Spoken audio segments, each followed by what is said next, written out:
Alors on va commencer cette vidéo non pas par une citation mais plutôt par un exemple biblique, un épisode biblique plutôt, avec la tour de Babel. Donc je cite: selon la Bible, les hommes de Babylone ne parlaient auparavant qu'une langue et ne formaient qu'un seul peuple. Un jour leur vint l'idée de construire une tour qui atteindrait les cieux par sa hauteur et leur permettrait ainsi d'accéder directement au paradis. On nomma cette tour la tour de Babel. Mais Dieu, les trouvant trop orgueilleux, les punit en leur faisant parler des langues différentes. Donc avec cet épisode, on va vite comprendre que les hommes n'arrivent plus à se comprendre, n'arrivent plus à communiquer, ils ne vont pas réussir à construire cette tour de Babel. D'ailleurs, Babel signifie porte du ciel, donc on pourrait penser que cette porte du ciel serait plutôt une porte vers la connaissance, notamment de Dieu, mais aussi des connaissances tout autres. Une langue, c'est fait pour communiquer, le but est donc de se comprendre. Il faut donc se mettre d'accord sur des conventions, des règles de grammaire, d'orthographe. Les mots ont leur importance, car quand on sait s'exprimer, on peut se faire comprendre. Les gens vont plus écouter quelqu'un qui sait bien parler que quelqu'un qui parle mal. Plus on est écouté, plus on a de pouvoir, plus on peut changer le monde. Je veux juste rappeler que tout ce que je dis, c'est mon avis, c'est ce que je pense, moi. Du coup, voilà, je ne veux pas apporter une vérité quelconque. D'ailleurs, il y a un dicton qui me fait penser à ça, c'est « donne un poisson à un homme, ça apaisera sa faim pour un temps, apprends-lui à pêcher, il n'aura plus jamais faim. » Mon but, c'est de vous apprendre à pêcher, c'est de vous apporter surtout des axes de réflexion pour pouvoir penser par vous-même. Cette vidéo, l'importance des mots, on va parler de la signification des mots, du néologisme, et enfin de la novlangue. Pour ceux qui veulent aller directement à la conclusion, allez-y. Elle sera très brève, très rapide, je vais juste expliquer les mots néologisme et novlangue assez rapidement. Et pour le reste, eh bien, restez ici, vous n'êtes pas obligé de regarder la vidéo, c'est comme de la musique, ça s'écoute, on réfléchit, buvez du thé, buvez des trucs, je ne sais pas, faites votre vie. Moi en attendant, je vais faire cette vidéo et on va parler tout d'abord de la signification des mots. Attention, dans signification des mots, je ne vais pas vous apprendre tout le dictionnaire, ce serait énervant pour vous, pour moi, pour tout le monde. Je vais juste vous montrer deux choses que j'ai remarquées dans les mots et que presque personne ne prend en compte. Tout d'abord, les mots ont leur importance. On oublie bien trop souvent leur réelle signification. Ce que j'entends par là, c'est que par exemple, le mot assassin et meurtrier, pour la moitié des gens, c'est la même chose. Alors que pas du tout. Un assassin, c'est une personne qui tue avec préméditation, alors qu'un meurtrier est une personne qui tue sans préméditation. C'est une nuance qui, dans une cour d'appel, dans le tribunal, tout ça, peut valoir gros. Donc oui, il faut faire extrêmement attention aux mots.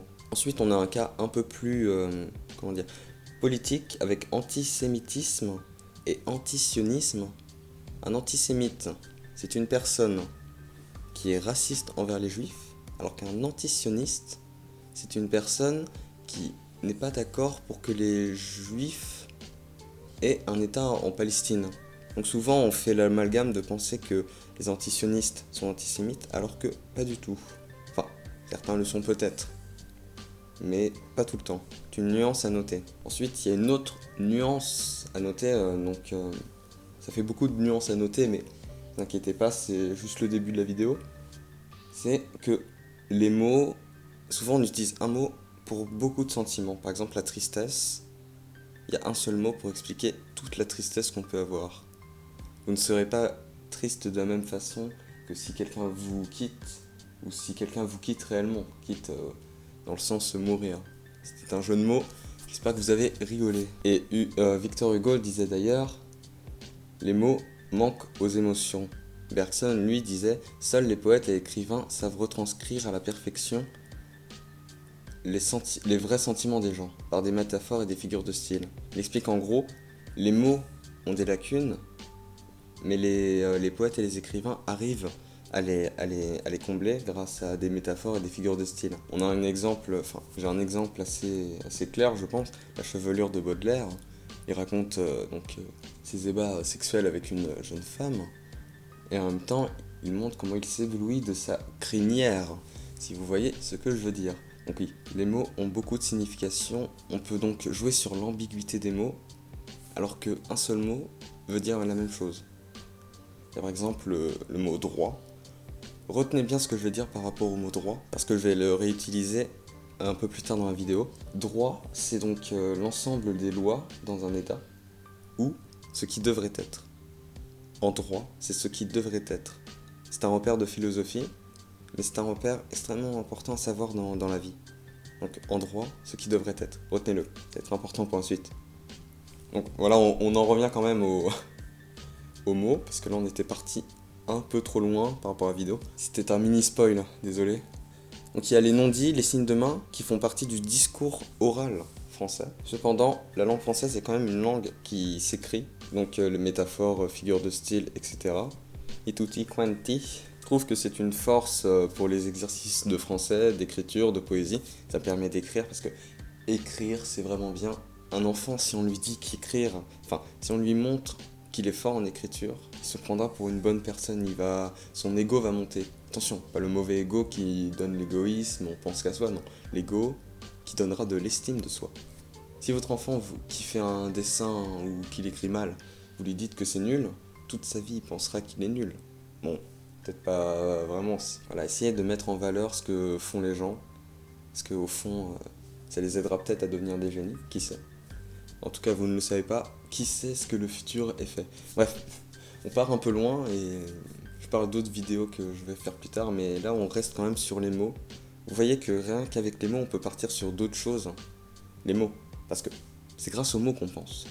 Donc la signification des mots, si on arrive à comprendre ce que signifie un mot, on peut comprendre plein de choses. On peut comprendre des idées, on peut comprendre des pensées, on peut comprendre la politique, on peut comprendre la psychologie, on peut tout comprendre. C'est pour ça que faire des figures de style, écrire, c'est extrêmement important. Parce que plus on écrit, plus on lit, plus on réfléchit, plus on devient intelligent, entre guillemets. Tout le monde est intelligent, mais c'est une intelligence qui peut se travailler. Personne n'est plus intelligent que l'autre. C'est sûr que si vous travaillez jamais, vous ne serez pas plus intelligent qu'une autre personne qui a travaillé toute sa vie. Donc, pour en venir un peu plus à la signification des mots, le fait que la langue française a quelques lacunes, c'est surtout que la langue française est vieille et que nous manquons de vocabulaire.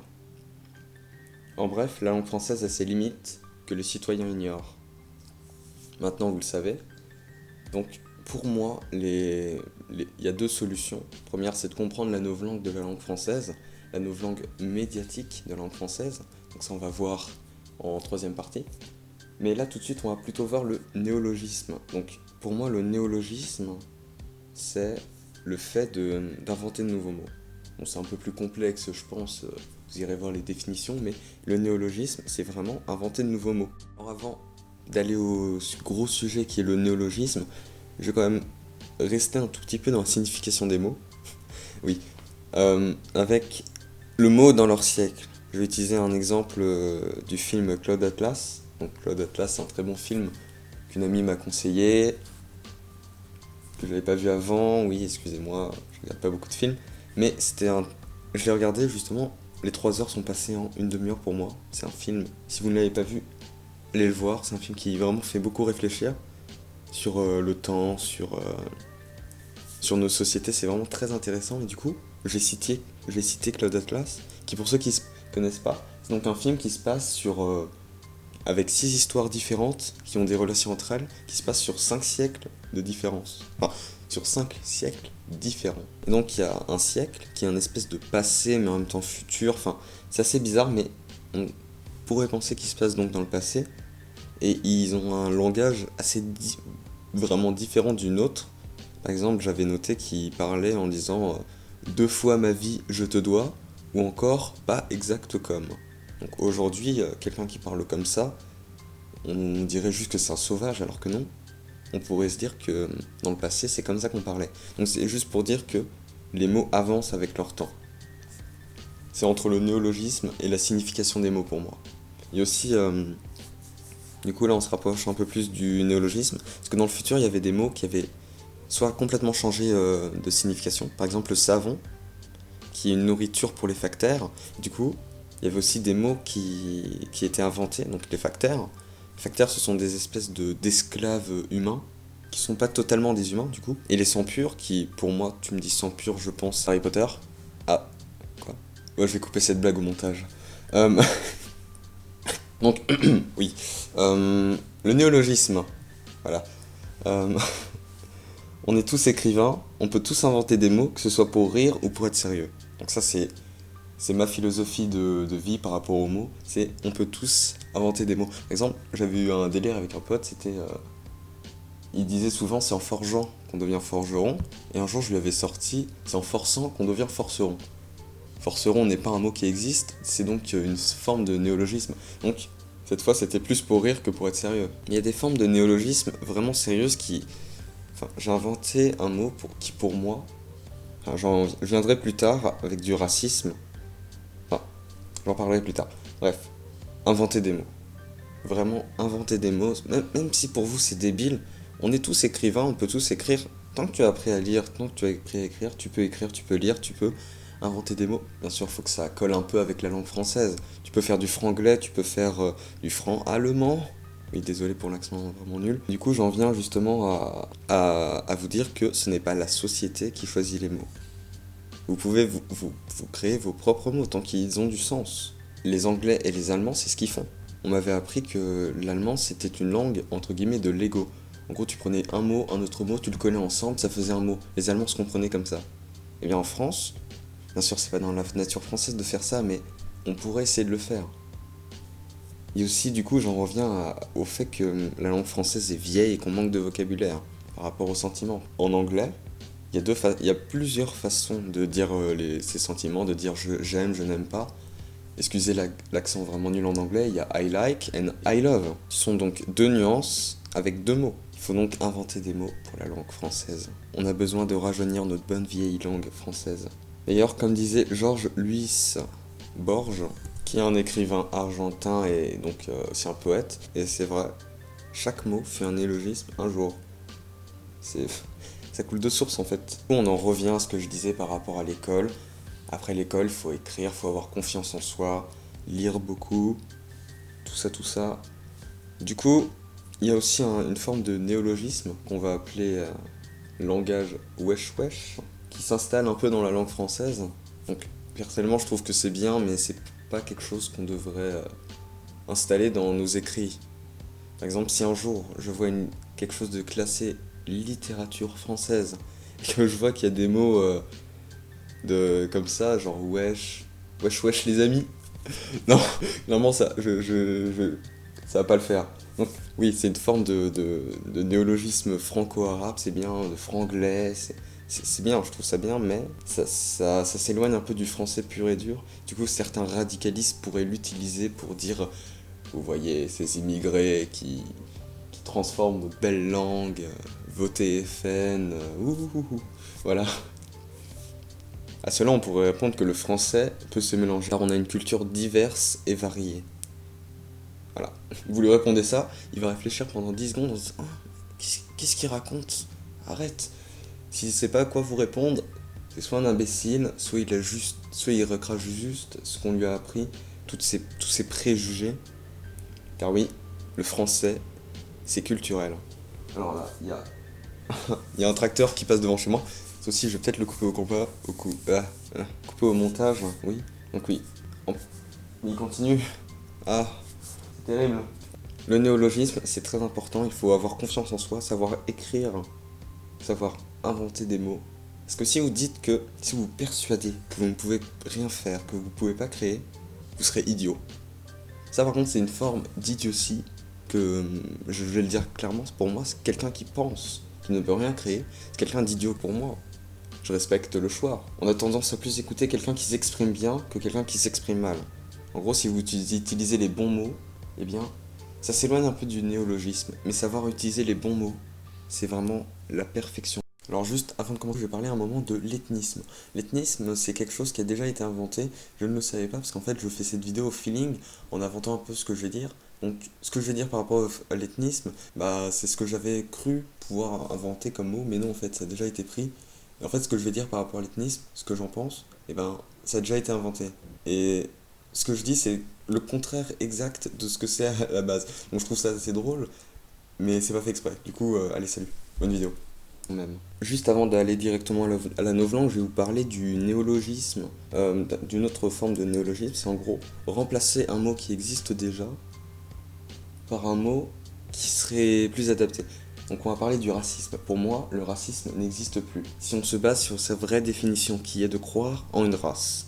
Donc croire qu'il y a des sous-races et des races fortes. Il faudrait croire qu'il y a des races, se sentir supérieur à elles, et enfin les discriminer. Aujourd'hui, le racisme contre les Noirs, je vais prendre l'exemple des Noirs parce que pour moi c'est celui que je connais le mieux, n'existe plus, ce n'est plus du racisme. Je vois mal aujourd'hui quelqu'un croire au racisme, croire qu'il y a réellement des races, sauf s'il ne sait pas parler, j'en parlerai plus tard. Vraiment, pour moi c'est plus de l'ethnisme. Donc j'ai pris la forme ethnie, donc plusieurs cultures, et SME. Donc le SME, le SME, hein, c'est donc quelque chose qu'on met à la fin des mots, entre guillemets, mauvais. Par exemple, on va prendre l'exemple de machiavélisme. On va prendre l'exemple du sophisme. Donc le sophisme, pour ceux qui ne savent pas, c'est entre guillemets l'ennemi du philosophe, celui qui est contre la raison. C'est quelque chose de mal qu'il faut éradiquer. Donc il y a racisme aussi. Mais pour moi, le racisme n'existe plus. Ou vraiment très peu, il est minoritaire. Le vrai racisme, hein, croire qu'il y a des races, être supérieur à elles et les discriminer. Donc ça, j'en reviendrai plus tard. Ou non, en fait, non, je vais en venir tout de suite. Prenons un exemple de débat, hein. Le débat que j'aime beaucoup, le débat qui fait débat. J'aime pas trop les débats en fait, parce que je trouve que c'est plus de la compétition ou d'un moment. Au tout début d'un débat, c'est deux groupes, deux personnes qui donc donnent leurs arguments. Attention, pas de la persuasion, mais des arguments. La persuasion, c'est vouloir faire changer la vie de quelqu'un grâce à des sentiments, alors que convaincre, c'est avec des arguments. Donc voilà, il faut différencier ça. Du coup, le débat au début, c'est des arguments.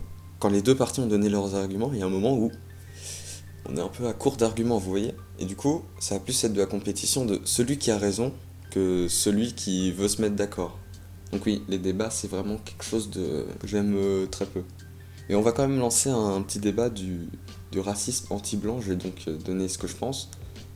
Et dire qu'en fait, c'est un débat sans fin, sachant que les deux parties auront forcément raison par rapport à la définition du racisme. Donc oui, le racisme anti-blanc. Il y a soit une possibilité d'hors-sujet dès le début, si les deux parties ne se mettent pas d'accord sur ce qu'est le racisme. Donc pour moi, le racisme n'existe pas, tout simplement. Enfin bref. Après, on peut jouer sur les mots, comme le fait Marine Le Pen. Pour elle, elle est clairement raciste. Nique ta mère. On pourrait penser qu'elle est raciste, mais elle ne dit rien de raciste. Elle dit « je vais mettre les immigrés dehors ». En gros, c'est ce qu'elle essaie de nous faire comprendre. Je vais remonter les valeurs de la famille. Les valeurs de la famille. Donc ça fait partie de la novlangue. Oui, j'ai oublié de vous parler de la novlangue, mais je le ferai plus tard. Donc, souvenez-vous de ce que je vais dire maintenant. Ça a l'air embrouillé, mais ne vous inquiétez pas, ça va être tout simple. C'est clair, on y va. Donc oui, jouer sur les mots, avec les valeurs de la famille. Donc, les valeurs de la famille. Qu'est-ce que ça veut dire ça? Ça veut dire en gros qu'elle est homophobe. Quand on défend les valeurs de la famille, c'est-à-dire qu'en gros, on est pour une mère et un père. C'est donc des messages codés que les gens ne comprendront pas comme ça en se disant « Ah oui, les valeurs de la famille, c'est bien. » Puis après « Ah oui, les valeurs de la famille, c'est vraiment bien en fait. » Ah oui, mais si je réfléchis 2 secondes, les valeurs de la famille, c'est pas possible que ce soit possible avec les homosexuels. Hein. Donc oui, c'est ça, jouer sur les mots. Utiliser une novlangue médiatique. Ou encore pire, et encore pire, on peut se tromper dans un tel débat, c'est ne pas savoir ce qu'on dit, car on ne connaît pas la vraie signification des mots. Donc là, je vais prendre l'exemple de Morano qui avait parlé d'une race blanche. Oui, une race blanche, Morano. Réfléchis dans ta tête 2 secondes. Je pense qu'elle est peut-être raciste, franchement, j'en sais pas. Raciste dans le sens que vous entendez, pas moi. Hein. Je vais pas dire ethniste. Si, je vais le dire, allez, on va dire ethniste. On va prohiber le mot racisme maintenant, dorénavant. Sauf pour les quelques personnes qui croient encore à une race supérieure. Les quelques néo-nazis restants. Hein. Donc oui, on va dire qu'elle est raciste parce que puisqu'elle croit en une race. Croire en une race blanche, même si elle avait dit je crois en la race noire, ça aurait souligné qu'il y existe des inégalités entre les humains. Je vais dire les Français, mais non. Entre les humains, voyons. Donc oui, il faut faire attention entre différence et inégalité. Souvent, on force bien le trait sur les humains sont égaux entre eux. Sauf que non. Il faut arrêter ça. Les humains sont égaux, oui, en droit. Ce qu'ils devraient être. Ils sont libres, oui, mais en droit. Vous voyez ce que je veux dire? C'est-à-dire qu'en gros, on devrait être libre et égaux, mais c'est pas réellement la vérité. C'est pas réellement ce qui est. en fait, on n'est pas libre et égaux. Si on était égaux réellement, il n'y aurait pas de riches, il n'y aurait pas de pauvres. On serait dans une forme de communiste amélioré, de communisme amélioré. Pour clore ce débat, ce mini-débat du racisme anti-blanc, le débat ne finit pas parce que les temps changent, les mots n'ont plus la même définition. C'est-à-dire qu'en gros, le racisme anti-blanc, ça n'existe pas, c'est tout. Vous auriez dit discrimination contre les blancs. Là, j'aurais été tout à fait d'accord.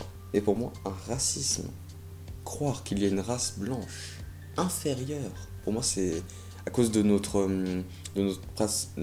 passé axé sur l'Europe, c'est presque impossible. Enfin ouais, c'est un débat qui, chacun son avis. Bon, si vous pensez pas comme moi, bah c'est très bien, hein. Mais pour moi, voilà. Donc oui, on va aller plutôt vers la novlangue maintenant. Je vais aller un peu à l'envers dans cette vidéo. J'aurais plutôt dû parler de ce débat en conclusion de la novlangue. Parce que c'est vraiment un très bon débat qui, je trouve, explique vraiment très bien la novlangue.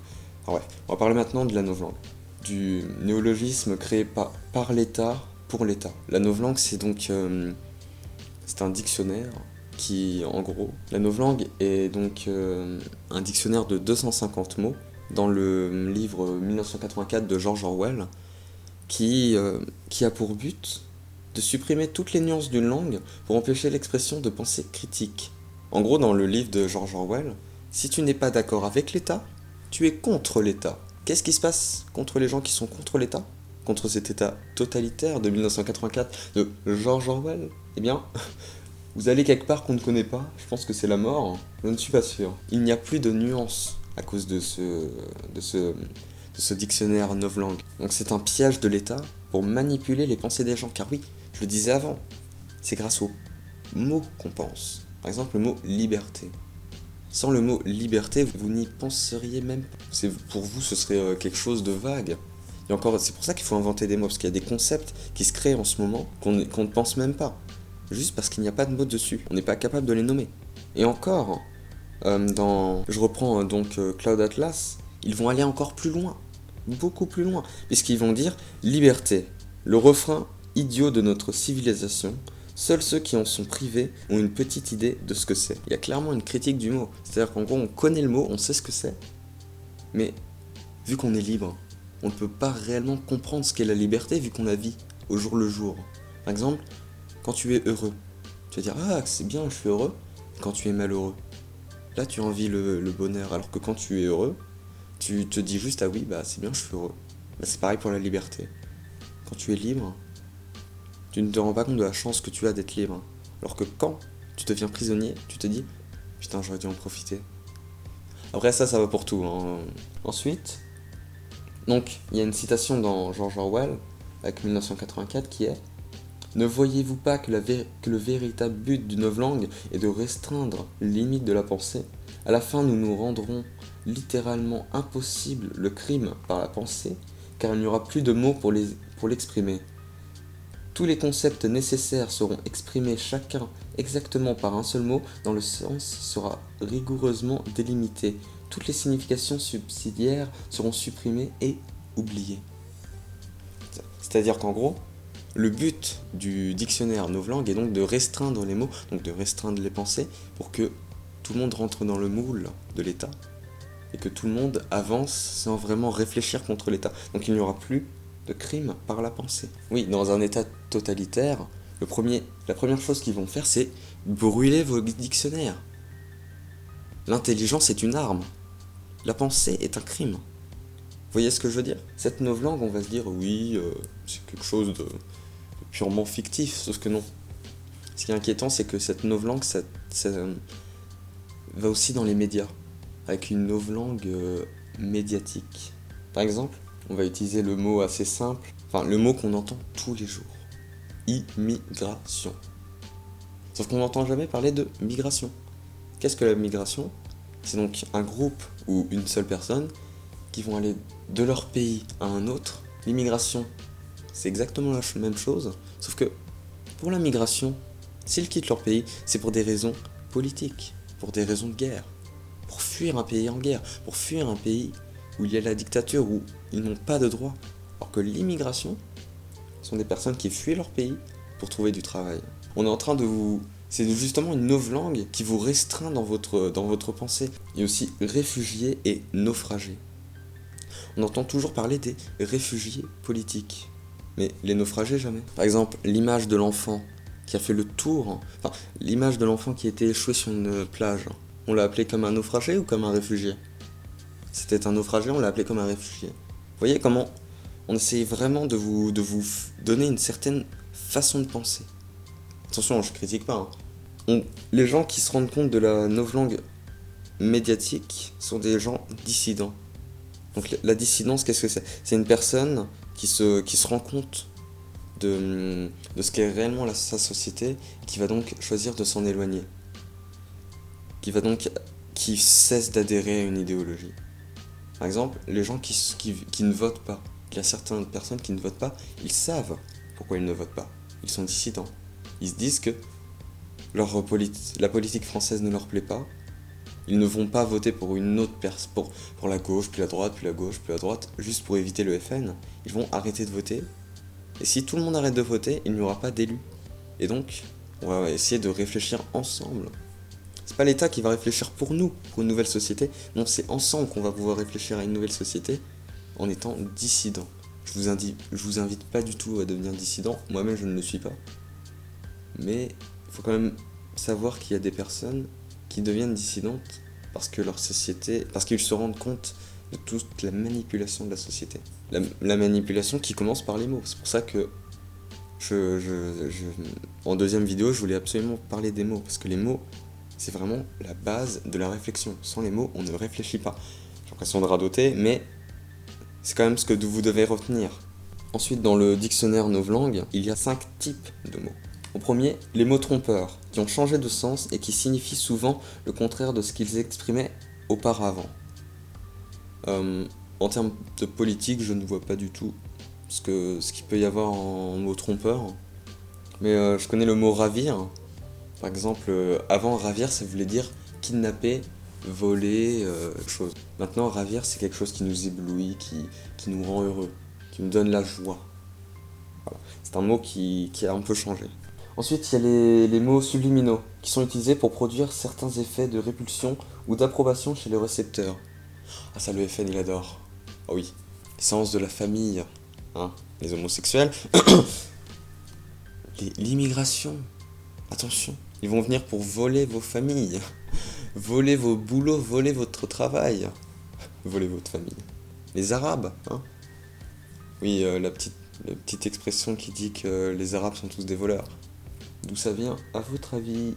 Il y a aussi les mots marqueurs qui expriment l'idéologie dominante. Liberté, égalité, fraternité. Sommes-nous réellement libres? Sommes-nous réellement égaux?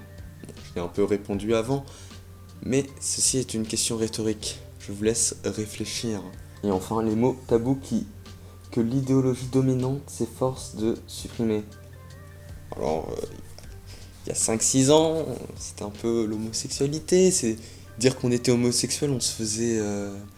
on est un politicien, dire qu'on est homosexuel, ça c'était il y a 5-6 ans. Aujourd'hui, ce serait un peu plus Dieudonné, qui est complètement bloqué de partout en France. A raison. Et aussi parce qu'il critique pas mal la société. Il dit des trucs antisémites, mais il critique aussi pas mal la société. Donc, oui. Ah, Dieudonné, justement, les mots trompeurs. On va utiliser la quenelle. La quenelle avant, pour tout le monde aujourd'hui, la quenelle, c'est quelque chose d'extrêmement facho, d'extrêmement raciste. Alors que non, à la base, la quenelle, c'est le signe inverse du signe nazi.